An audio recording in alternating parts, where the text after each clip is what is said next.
You could put tomato sauce in a grilled cheese, but it'll be sloppy.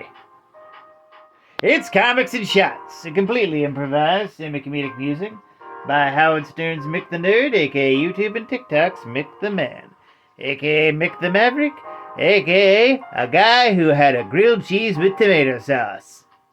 It was sloppy. Today's subject: Bleach's horrible world building.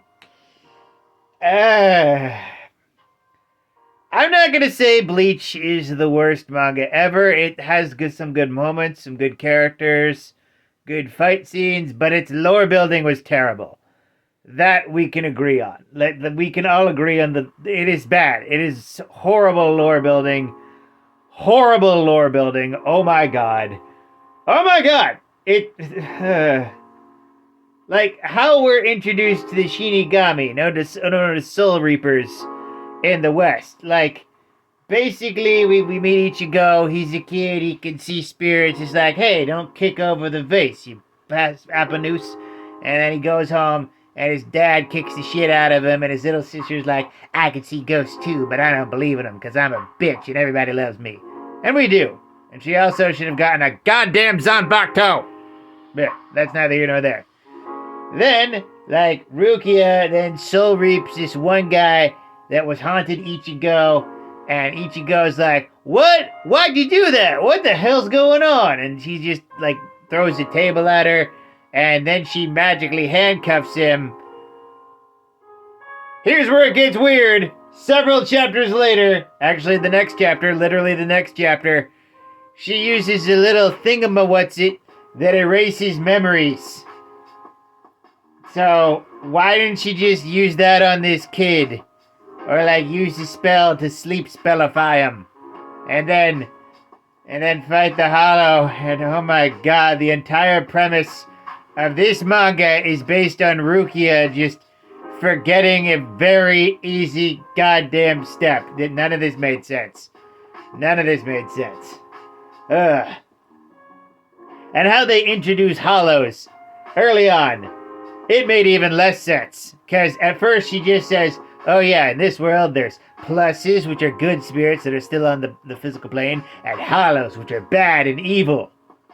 Then, like either another chapter or 2 chapters later, she says, oh yeah, and hollows used to be human people that you knew.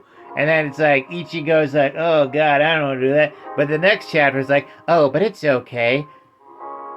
Slaying hollows merely purifies them and brings them to the afterlife. Why didn't you say this all up front? Our boy was so confused. He didn't want to kill his possible future wife's, like, brother?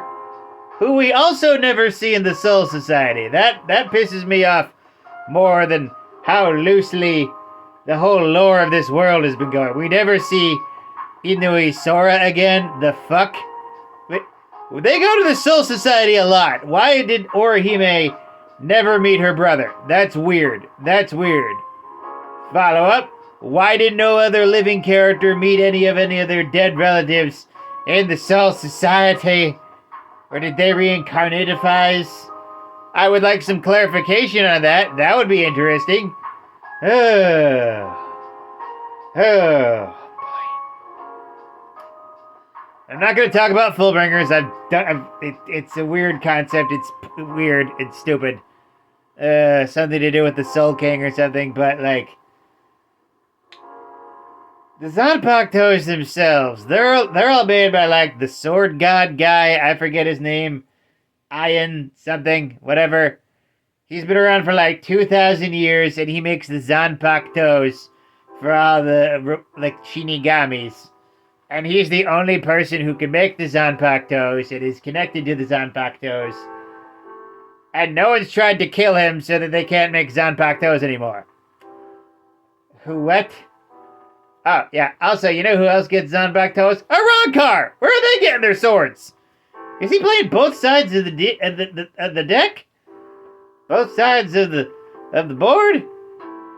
That would have been an interesting plot twist, but apparently it wasn't! I thought they were like manifestations of the soul or something, but no. A guy is making these swords. What? That doesn't make any fucking sense. And subject of character exploration in the anime, well, they just totally massacre Orihime's character in the show. They made her so boring in the show. In the manga, she's a lot more quirky and prone to daydream. There is this entire scene from the manga that they just cut out early on, where she's just like, starts out daydreaming of her, like, running in a field with her crush Ichigo, and then somehow it turns into her winning the World Boxing Championship, and then an assassin tries to kill her, and she's just fun. Where was this Orihime in the show, you bastards? Ugh. Damn it. Hey. Yeah, this is a weird post that simultaneously criticizes the manga and praises it, but also definitely criticizes the anime, because god damn it. Oh. Oh. I'm not even going to go into the Soul King, because that shit just gets confusing. I don't know what's going on with there anymore. The cosmology of Bleach is weird. Well, let's talk about the weirdest, most latest edition, Burn the Witch. Okay, so on the western side of Soul Society, oh yeah, there's a western side of Soul Society. It's not just Japan, which is confusing for a lot of reasons. They don't hunt hollows. They focus solely on dragons, which, by the way, aren't all just flying lizards that shoot flames. Some of them are deer with bat wings, or some of them are like mountain creatures, and those are yokai. Those aren't dragons, those are yokai. Why are the yokai in England and not in Japan? That's not a dragon, that's a yokai.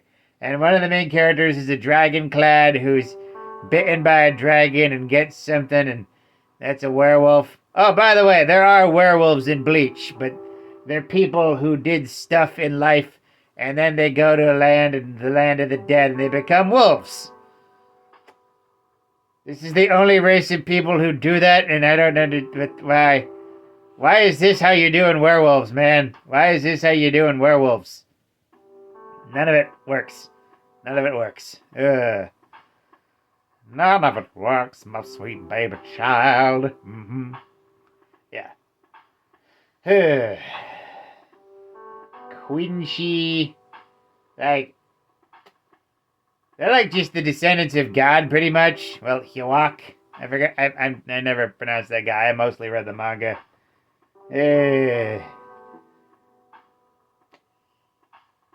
And back to Hollows in Arrancar, the fact that these characters are all dead people, the fact that the Soul Society is the afterlife is never as explored as it could be.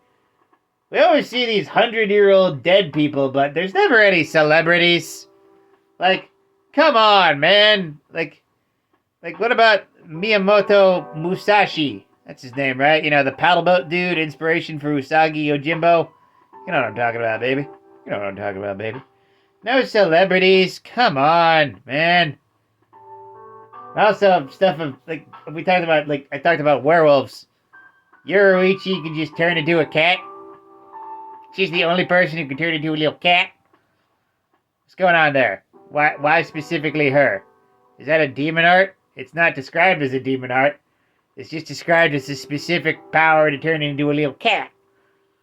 She just turns into a cat. Is she a Nekomata? I don't know. What are the rules? I mean, I don't know what her life was before being ousted as a Shinigami. Or any of their lives in the human world. They don't explore it. It's just a massive missed opportunity. I don't know who to blame there. Tite Kubo or his editor probably for not telling him to plan this shit out from the get-go.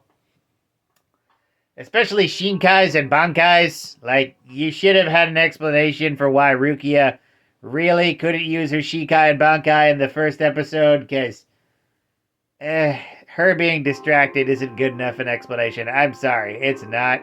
It's just not. No. Because once again, memory erasing thingamajiggies it. And then she just does that, and then she kills the monster, and then the next episode, Ichigo becomes a Shinigami or something. I don't know. Like, the substitute Shinigami arc was simultaneously a good introduction to the series and also really stupid at the exact same time. It all just led to a bunch of new concepts being introduced over time, and like Soul Reapers, Shinigami, which are basically just ghosts who go to Samurai Hogwarts. That's literally all a Soul Reaper is. A ghost that goes to Samurai Hogwarts, and they hunt poltergeists that will eat people. Ugh. And also at some point, Hollows basically get to what I like to call the Buffy vampire problem, where they're not even really villains, they're just obstacles to overtake. And like, how can you really hate some of them? Except for that one creepy serial killer dude who hurt the Parakeet Boy. Oh yeah, why is it that we saw Parakeet Boy in the Soul Society, but not Orihime's brother? Like, the fuck? That's so weird. Also, why did Orihime's brother turn into a snake man upon holification? What defines how they turn into the specific hollows they turn into? How do the powers work? Why is it X-Men rules? I feel it should work closely to who they are as a person. Like, the Stans were originally like that in JoJo's Bizarre Adventure. Then they went X-Men rules later. But yeah. And screw it, I said I wasn't going to talk about him again, but I'm going to talk about him again. Let's get it on. Fullbringers!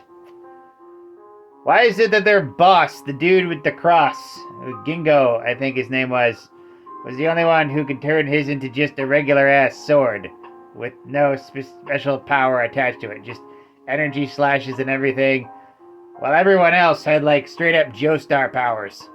Like, the bookmark that would allow you to, like, attach yourself into, like, someone's, like, past. You know, bookmarking into the past is... Or, like, the clock that, like, the stopwatch that can put set timers on things. Like, you can't leave a certain area until, like, the timer goes off, which is a clever thing to do. Yeah. Or the dollhouse, which does dollhouse things. You know, trap you in the dollhouse. Trap you in the dollhouse. Trap you in the dollhouse.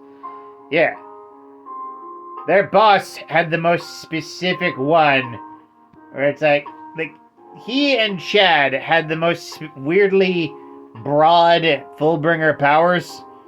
Like, Chad, he channeled his power through his skin, and that made battle arms that he could, like, launch, like a spear or a shield, you know, cool stuff like that.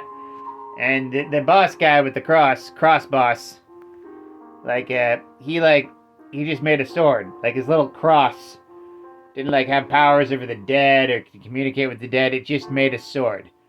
It just made a sword. Ugh. My throat's getting dry. Oh, boy. Talking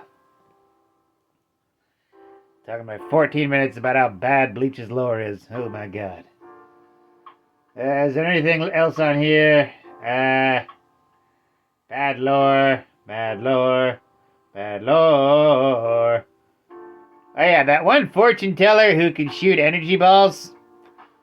What's up with that guy? Do they have a name for that guy? Is he a Quincy? Oh, yeah, I forgot the big one. Orihime's Pitten.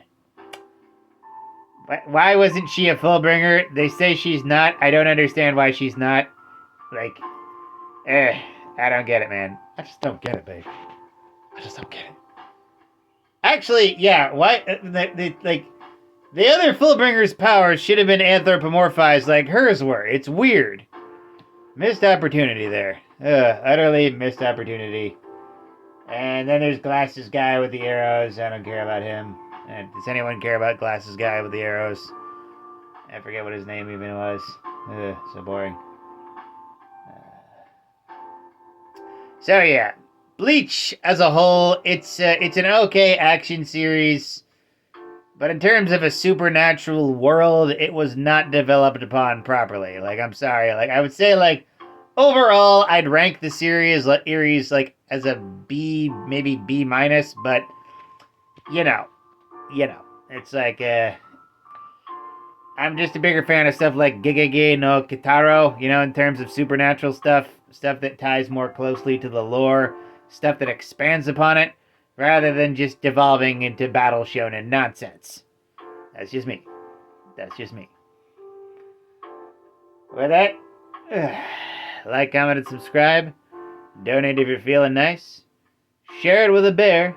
And always remember, praise be to the blood elk, fear the stabopotamus, and death to Kronos.